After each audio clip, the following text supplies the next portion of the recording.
Hi friends, ఈ వీడియోలో కిడ్స్కి మల్టిప్లికేషన్స్ని ఎలా ఇంట్రడ్యూస్ చేయాలో చూద్దాం.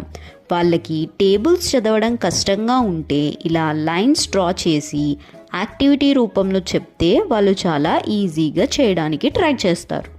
సో ఈరోజు మనం సింగిల్ డిజిట్ మల్టిప్లికేషన్ని చూద్దాం. ఫస్ట్ డిజిట్ వచ్చి 3. సో ఫస్ట్ డిజిట్ ఎప్పుడు హారిజాంటల్ లైన్స్ని డ్రా చేయాలి. నెక్స్ట్ డిజిట్ 2 వర్టికల్ లైన్స్ని డ్రా చేయాలన్నమాట. ఫస్ట్ 3 హారిజాంటల్ లైన్స్ని మనం డ్రా చేస్తున్నాం. నెక్స్ట్ 2 వర్టికల్ లైన్స్ని డ్రా చేయాలి. నెక్స్ట్ ఈ 2 క్రాస్ అయిన పాయింట్స్ని మనం మార్క్ చేసుకోవాలి. 1 2 3 4 5 and 6.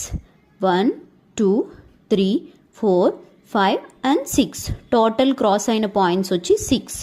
So the answer is 6.